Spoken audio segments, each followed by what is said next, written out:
What's going on, guys? Welcome back to another episode of Drive Talk Cars. And in today's episode, we're going to be continuing on from the previous two videos. If you haven't seen those, links in the description down below. But we're going to continue on with prepping the bumper. We've removed it.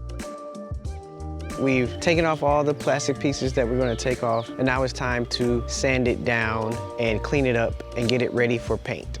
So let's jump into the video. So as you can see, bumper is really rough, so that's why we're gonna go ahead and paint the whole thing. But with it being this rough, it's gonna take a little bit of prep and some TLC to get it smooth and a great foundation for the paint. So the first thing we're gonna have to do is clean off the bumper, and I'm gonna use a degreaser to do that. Now you can use soap and water, but the greaser is good for getting grit and grime off. And you want to get it in the front and the back of the bumper to get rid of any debris that could potentially blow around when you are spraying on your paint. All right, so using just a bristle brush, I'm going to scrub it down and try to get all the dirt off of the surface of the bumper. So some areas that you would like to focus on will be in these dips here and crevices and in here and here. And that's where you really want to focus to get a lot of that dirt out. Areas like in here as well. You could definitely use your sponge as well, probably the rougher side if you have one like that.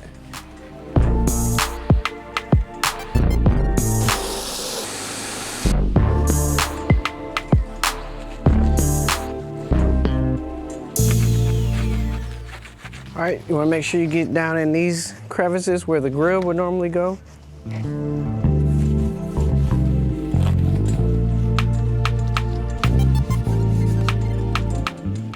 All right, so one thing I'm gonna do is take off that parking sensors harness. Two of them are already out there, as you can see, right there. And then it runs up to underneath there. I think the best bet is to take the parking sensors off, especially since they're not that messed up as far as paint. And I'm not taking this plastic off because it is held in with rivets and I don't have any way to reattach those. One thing to remember when you put this back, the sensors, is that the side with the extra harness or connector goes on the passenger side.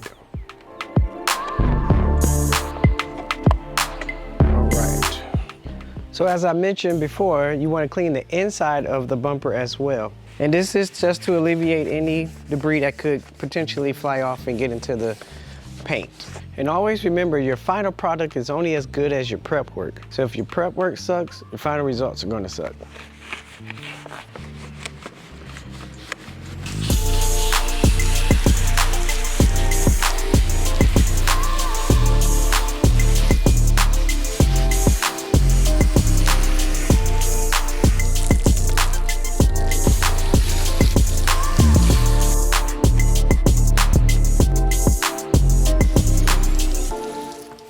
All right, now we're just gonna dry it off just to make sure we got all the dirt and everything off of it.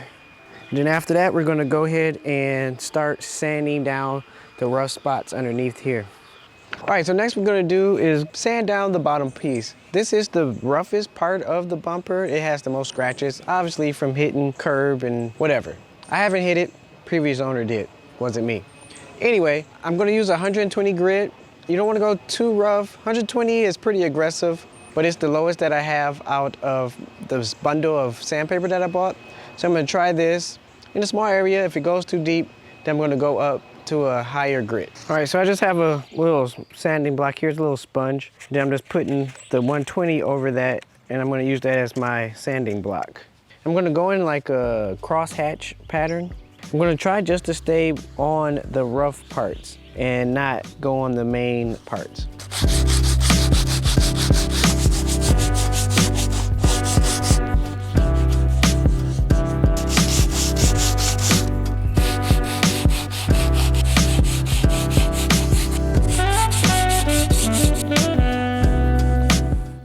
So I'm probably gonna use some body filler up under here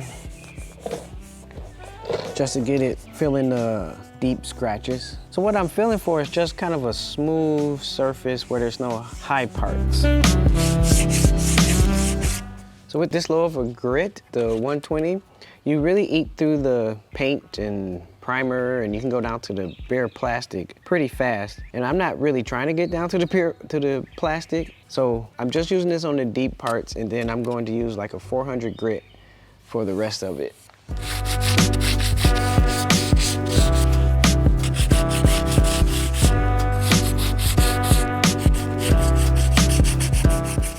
For this part, I'm just going to use, since it's so rounded, I'm just going to use my fingertips.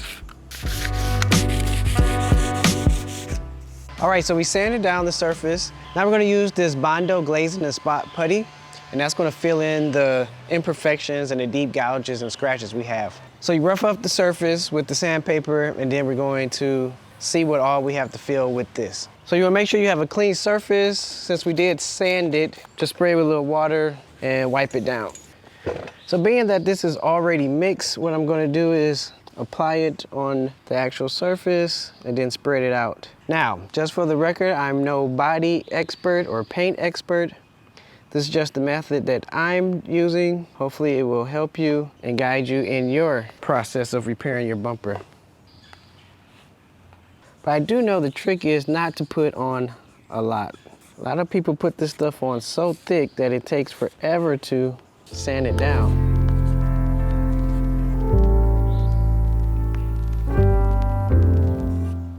So I must say this stuff does dry pretty fast. All right, so we're gonna let this dry, and we're gonna come back and sand it down with a 400 to 600 grit sandpaper. Should be sufficient. All right, so as you see here, there's some imperfections, there's some indentions, so I'm gonna use the spot body filler for this as well.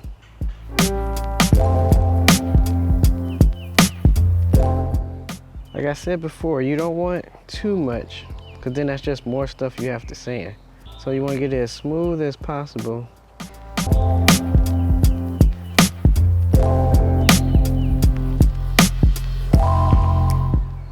You might have to do multiple coats, especially with this indentation. I'm probably gonna have to do more than one coat of that. You want to make sure that you wipe your tool down when you're done, your spreader, because it does dry fast and you don't want that to cake up on your edge there. So I'm just wiping it down after every application. So I'm just sanding down the rest of the bumper, seeing if there's any spots that I need to apply the filler to.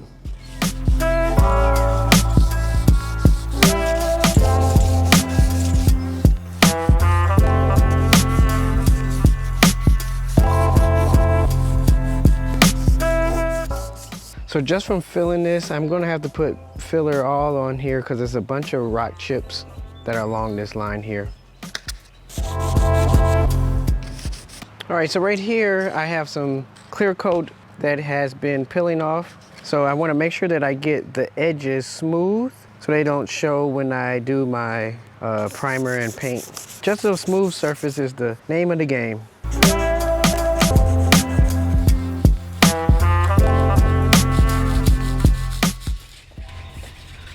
So I'm still using a 400 grit on sanding down these areas with the peeled. And then I'm gonna probably do a 600 on the parts that are still good. So as you can see here, the clear coat is still there and it's still chipping. So I might have to get a heavier grit of sandpaper just to get these areas filed down a lot faster, or get a new piece of sandpaper, which I probably need anyway. This is getting kind of worn out. So you can see here that it's still kind of shiny right here. That's what you want to get down.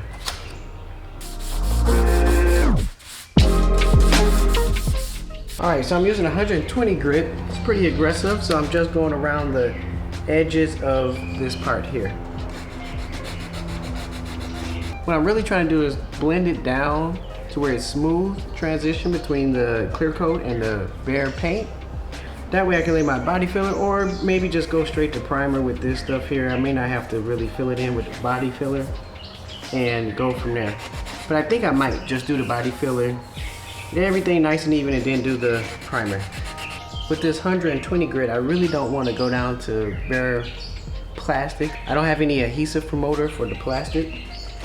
So I'm trying to just keep the paint on it and the clear coat. But this is working nicely.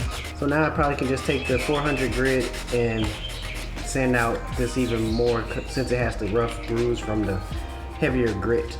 This is starting to feel very smooth and even.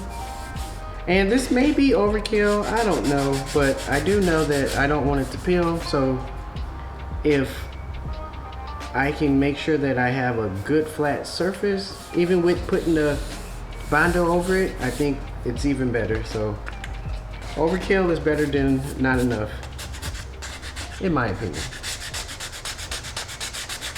So I have another indentation right here that I'm going to try to fill with this Bondo. First thing I want to do is make sure that I sand that down so it has something to adhere to. For this, I'm just using 120 grit. I guess anything that would really sand it down would be sufficient. Wipe it down, get all the dust out, and you should be good. We're gonna let that dry, which it is, and then apply. So this area I'm gonna put a little bit more than normal since it is, I wanna make sure that it's down in there though, so there's no air pockets or anything that would potentially start cracking or something. Now you might have to do this in layers. Put the first coat down, let it dry, and then put the second coat. All right, I think that's good. So we laid down the body filler. We're gonna let it dry for probably 25 to 30 minutes. The longer the better. After that, we are going to sand it down, and then we're gonna sand the rest of the bumper down as well. Probably using 400 to 600 grit paper, and then we will check for any imperfections. If there's no imperfections, then we're gonna go ahead and wipe it down with the water and rag, and then do a tack cloth to get any lasting residue, and then we will prime. So, see you back in a few. All right, so it's dry. One way to tell that if it's dry, you can put your fingernail in it, and if it leaves an imprint, then it's not dry. If it doesn't, then it's dry. So we're gonna go ahead and sand it with 400 grit sandpaper and smooth it down, see if we need to apply any more. I'm still using that crosshatch pattern when sanding.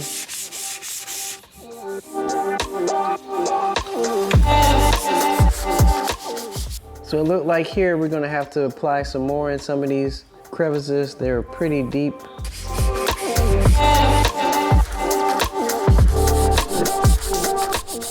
So the sandpaper does get clogged up pretty fast when you're using the paper. Probably more so with it being dry as well.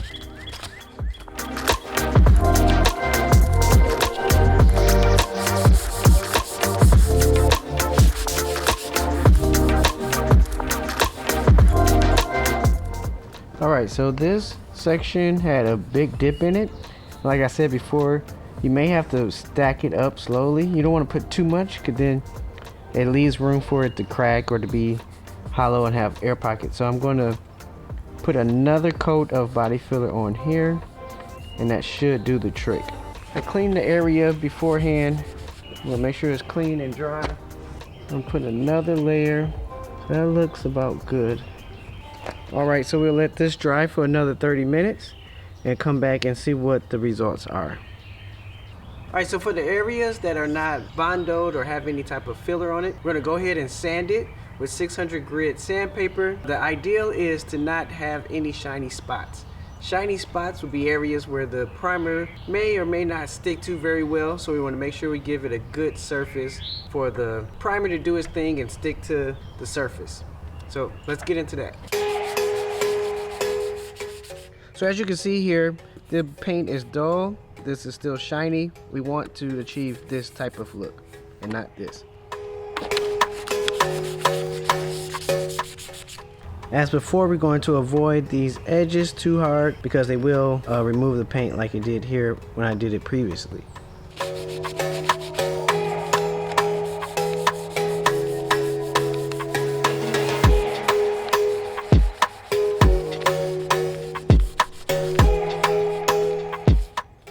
So don't forget to get the inside or the grooves here, these small areas. You want to make those dull as well. Now you want to take your time on it because it's not a lot of paint that builds up on the bends, and so you want to make sure that you just kind of go in one direction and scuff it up.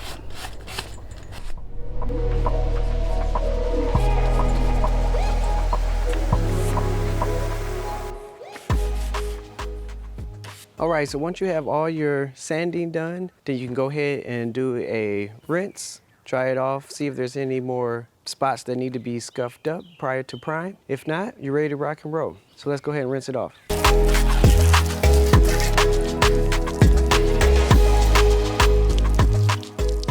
All right, so when it's dry, you want it to look like that, flat, not shiny. Hard to tell when it's wet, but as it dries, you will be able to see the shiny parts versus the dull parts. So make sure you get water out of all the crevices here prior to painting. All right, so as you can see, there's quite a bit of working that goes into prepping your bumper. Like I said before, the better the prep, the better the final results will be. So if you want that good results, make sure you go through all the details, putty in or fill in anything that you need to fill in, sand it down.